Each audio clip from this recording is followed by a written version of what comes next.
Good evening everyone. Study portal में आप सबका स्वागत है। आज हम अपना पार्ट 2 स्टार्ट करेंगे, जो टेस्ट सीरीज़ चल रही है, और इसमें हम बात करेंगे टॉप 10 पॉलिटिकल साइंस के क्वेश्चंस। तो स्टार्ट करते हैं। फॉर्मेट वो ही रहेगा। तो पहले क्वेश्चन पे देखते हैं हम। Under which article uniform civil code is mentioned. तो कौन से आर्टिकल में यूनिफॉर्म सिविल कोड दिया हुआ है? तो इसका आंसर है आर्टिकल 44।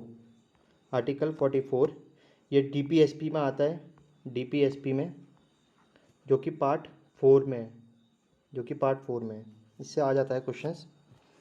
और इसमें कुछ इम्पॉर्टेंट है, जैसे आर्टिकल 50 कहता है जुडिशरी और एग्जीक्यूटिव के फंक्शंस अलग अलग होने चाहिए, मतलब distribution of power between judiciary and executive.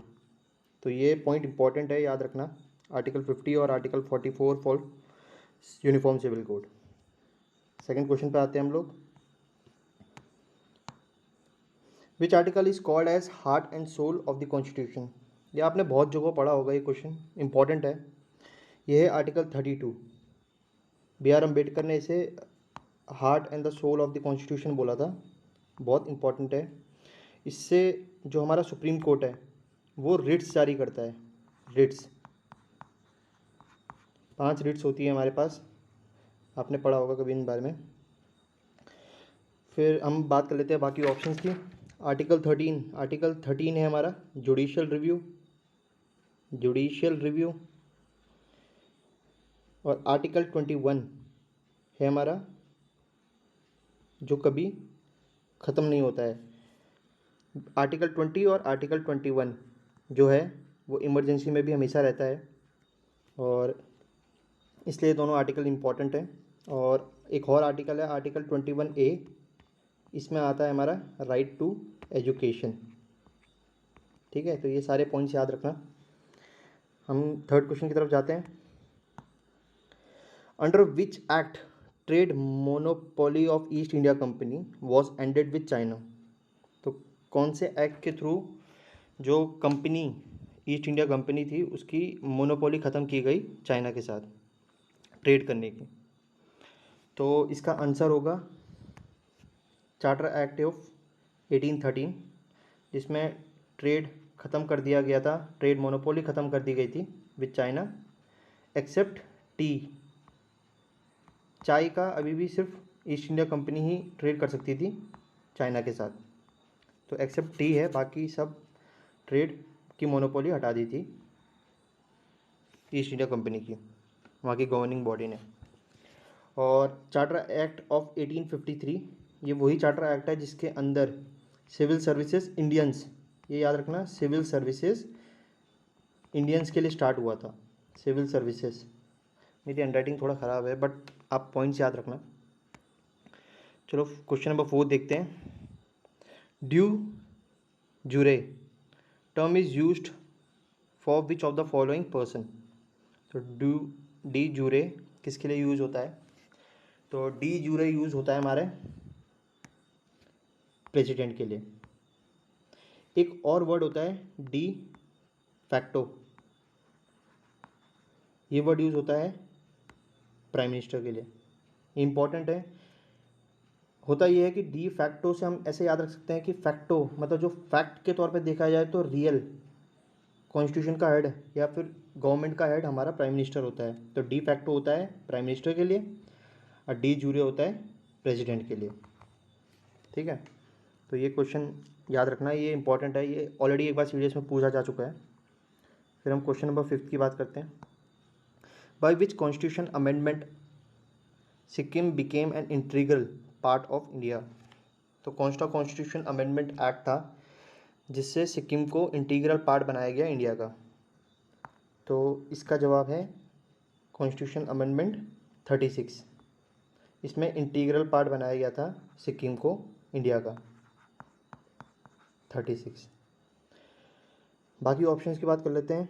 जो ऑप्शन नंबर सी है 52 कॉन्स्टिट्यूशन अमेंडमेंट एक्ट, इससे 10th शेड्यूल ऐड किया गया। 10th शेड्यूल में क्या है? Anti deflection law. ठीक है, मतलब जिसकी वजह से मिनिस्टर्स और एमएलए अगर पार्टी बदलते हैं तो वो अलग टॉपिक है, हम बात करेंगे उसमें, बट आप याद ही रखिए 52nd कॉन्स्टिट्यूशन अमेंडमेंट एक्ट से 10 शेड्यूल ऐड किया गया, जिसके अंदर है एंटी डिफेक्शन लॉ। ठीक है, नेक्स्ट क्वेश्चन की तरफ जाएंगे। Question number 6 Keshav Nanda Bharati case is related to which of the following? A judicial review, B preamble, C basic structure of constitution, D uniform civil code. तो इसका आंसर बेसिक है, ये आप सबको पता ही होगा, बहुत एग्जाम्स में आता है ये क्वेश्चन। इसका आंसर है बेसिक स्ट्रक्चर ऑफ कॉन्स्टिट्यूशन। तो बेसिक स्ट्रक्चर वॉयलेट नहीं होना चाहिए, बाकी आप कॉन्स्टिट्यूशन को किसी हिसाब से भी अमेंडमेंट कर सकते हैं, तो वही था पूरा केस। जुडिशियल रिव्यू मैं बता चुका हूँ आपको, जो जुडिशियल रिव्यू है वो आर्टिकल 13 में आता है। ये हाई कोर्ट या सुप्रीम कोर्ट दोनों कर सकती है। नेक्स्ट क्वेश्चन की तरफ जाएंगे। Question number 7, how many members are nominated by the president in Rajya Sabha? तो ये भी एक बेसिक क्वेश्चन है बट इम्पॉर्टेंट है। पहली बात तो ये राज्यसभा में ही होता है नॉमिनेटेड। प्रेसिडेंट लोकसभा में भी नॉमिनेट करता है 2 लोगों को, वो होते हैं एंग्लो इंडियंस।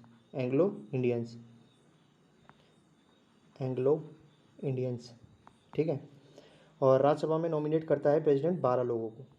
ये अपने फील्ड में एक्सपर्ट्स होते हैं, जैसे बीच में सचिन तेंदुलकर, वो भी हमारे एक एमपी थे राज्यसभा के, तो ऐसे ही वो भी नॉमिनेट हुए थे 6 साल के लिए सॉरी। तो नेक्स्ट क्वेश्चन की तरफ आते हैं। विच of the following body is not a constitutional body? तो इनमें से कौन सी बॉडी जो है वो कॉन्स्टिट्यूशनल बॉडी नहीं है?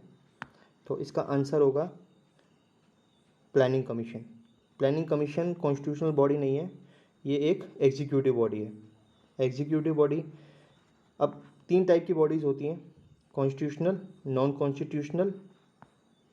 अब कॉन्स्टिट्यूशनल बॉडी जो वो होती हैं जिसका ओरिजिनली कॉन्स्टिट्यूशन में मेंशन्ड होता है। नॉन कॉन्स्टिट्यूशनल वो होती हैं जिसे बाद में बनाया जाता है लॉ के द्वारा या एग्जीक्यूटिव ऑर्डर से।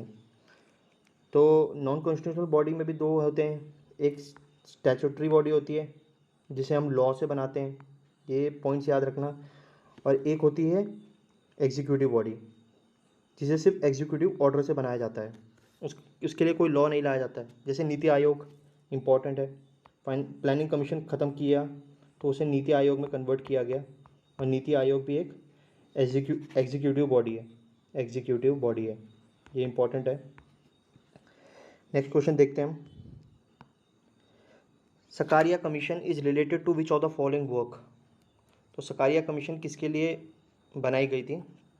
तो वो था हमारा सेंटर और स्टेट के रिलेशंस के लिए। एक और कमीशन है पुंची कमीशन, PUNCHI पुंची कमीशन, ये भी सेंटर और स्टेट के रिलेशन को दिखाता है। तो मोस्टली यही 2 पूछे जाते हैं, सकारिया और पुंची। सकारिया तो 2020 के CDS के क्वेश्चन में भी आया था इसका, सकारिया क्वेश्चन सेम क्वेश्चन ही यही था। अब हम लास्ट क्वेश्चन की तरफ जाते हैं अपने। Doubt and dispute related to election of president and vice president is inquired and decided only by the prime minister, Lok Sabha, Rajya Sabha या सुप्रीम कोर्ट? तो हमेशा याद रखना, थोड़ा क्वेश्चन में इसके लिए थोड़ा सा सॉरी, क्वेश्चन में थोड़ा सा मिसप्रिंट हो गया। तो कभी भी कोई डाउट या डिस्प्यूट होता है ऑफ वाइस प्रेसिडेंट या प्रेसिडेंट, तो उसको हमेशा इंक्वायरी सुप्रीम कोर्ट करता है। इसका ऑप्शन डी होगा आंसर, सुप्रीम कोर्ट करता है, और इनका डिसीजन फाइनल माना जाता है, हमेशा इनके डिसीजन फाइनल माना जाता है, फाइनल होता है। ठीक है, तो ये थे आज के पॉलिटी के 10 क्वेश्चंस, इंपॉर्टेंट क्वेश्चंस। ये आपके ज़्यादातर सारे डिफेंस एग्ज़ाम्स में पूछे जाते हैं, और जो वनडे एग्ज़ाम्स होते हैं कोई भी, उनमें भी पूछे जाते हैं। और मैं कल ज्योग्राफी के ऐसे 10 टॉप 10 इंपॉर्टेंट क्वेश्चंस लेकर आऊँगा, तो आप लोग लाइक कीजिए, चैनल को सब्सक्राइब कीजिए, ताकि हम लोग ऐसे